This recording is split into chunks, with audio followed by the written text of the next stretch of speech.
नमस्कार मित्रांनो, केशव दरोडे ऑफिशियल या यूट्यूब चॅनलमध्ये मी आपलं सर्वांचं मनपूर्वक स्वागत करतो. आजचा व्हिडिओ बनवण्याचं कारण सध्या TETचा विषय हा खूप चर्चेला आलेला आहे आणि त्या दृष्टिकोनातून TET आणि CTTच्या संदर्भामध्ये मी या व्हिडिओच्या माध्यमातून आपल्याला जी काही महत्त्वपूर्ण अशी माहिती आपल्यासमोर मांडत आहे. सध्या आपण बघतोय की TET उत्तीर्ण या शिक्षकांसाठी कंपल्सरी करण्यात आलेले आहे. मग याच्यामध्ये तर नव्यांना तर सुरुवातीपासूनच म्हणजे जे काही नवीन शिक्षक भरतीमध्ये सहभागी होऊ शकतात त्यांना तर ते तिथेच नमूद केलेलं असतं की आपण TET आणि TET या दोन्हींच्या मार्काच्या आधारे एकंदरीत जी काही पोर्टलच्या सहाय्याने निवड केली जाते. परंतु अलीकडे सर्वोच्च न्यायालयाने एक सप्टेंबर महिन्यामध्ये एक निर्णय दिलेला आहे की जे काही सेवेमध्ये शिक्षक आहेत सध्या तर त्यांनासुद्धा जी काही TET ही सक्तीची करण्यात आलेली आहे. मग अशा दृष्टिकोनातून आपल्याला जर शिक्षक बनायचं असेल तर एकतर महाराष्ट्र शासनाची TET किंवा केंद्र शासनाची CTT या दोन परीक्षापैकी आपल्याला कुठलीही एक पात्र असणं गरजेचं आहे, तरच आपण शिक्षक भरतीमध्ये सामील होऊ शकतो. मग अशा वेळी काय करायचं?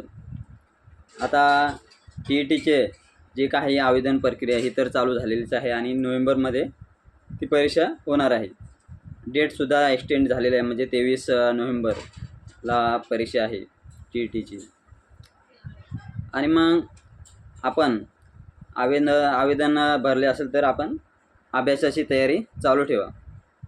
आणि मग काय करायचं, TET देता देता आपण CTTसुद्धा ही डिसेंबर महिन्यामध्ये होते.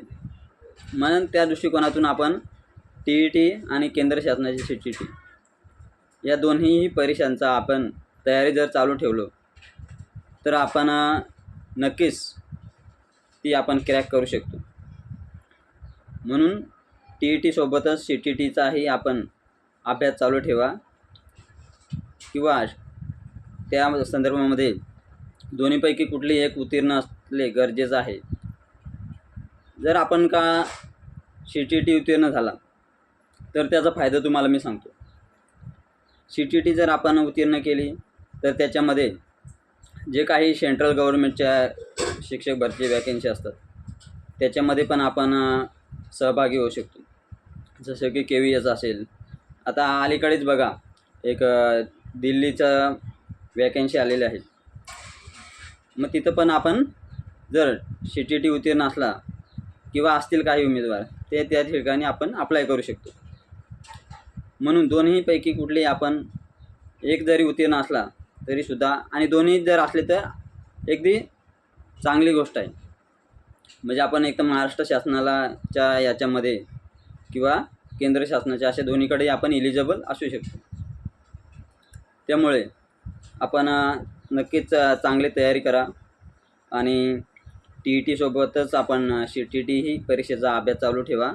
नोव्हेंबर झाला, डिसेंबरमध्ये CTT होते आणि त्या दृष्टिकोनातून आपण अशी चांगली तयारी ठेवली तर आपल्याला नक्कीच यश मिळेल आणि येणाऱ्या ज्या भरती प्रक्रियेमध्ये आपण नक्कीच शिक्षक बनाल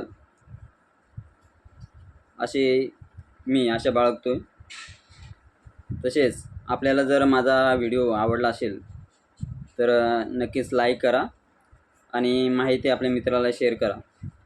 आणि आपण जर माझ्या चॅनलला नवीन असाल तर चॅनलला नक्कीच सबस्क्राईब करा, जेणेकरून आपल्याकडून कुठलीही प्रकारची अशी माहिती मिस होणार नाही. एवढे बोलून मी इथेच थांबतो. आणि अजून काही जर माहिती असेल तर त्यासाठी मी नक्कीच व्हिडिओ बनवेल. त्याच्यामुळे चॅनलला नक्की सबस्क्राईब करा. धन्यवाद.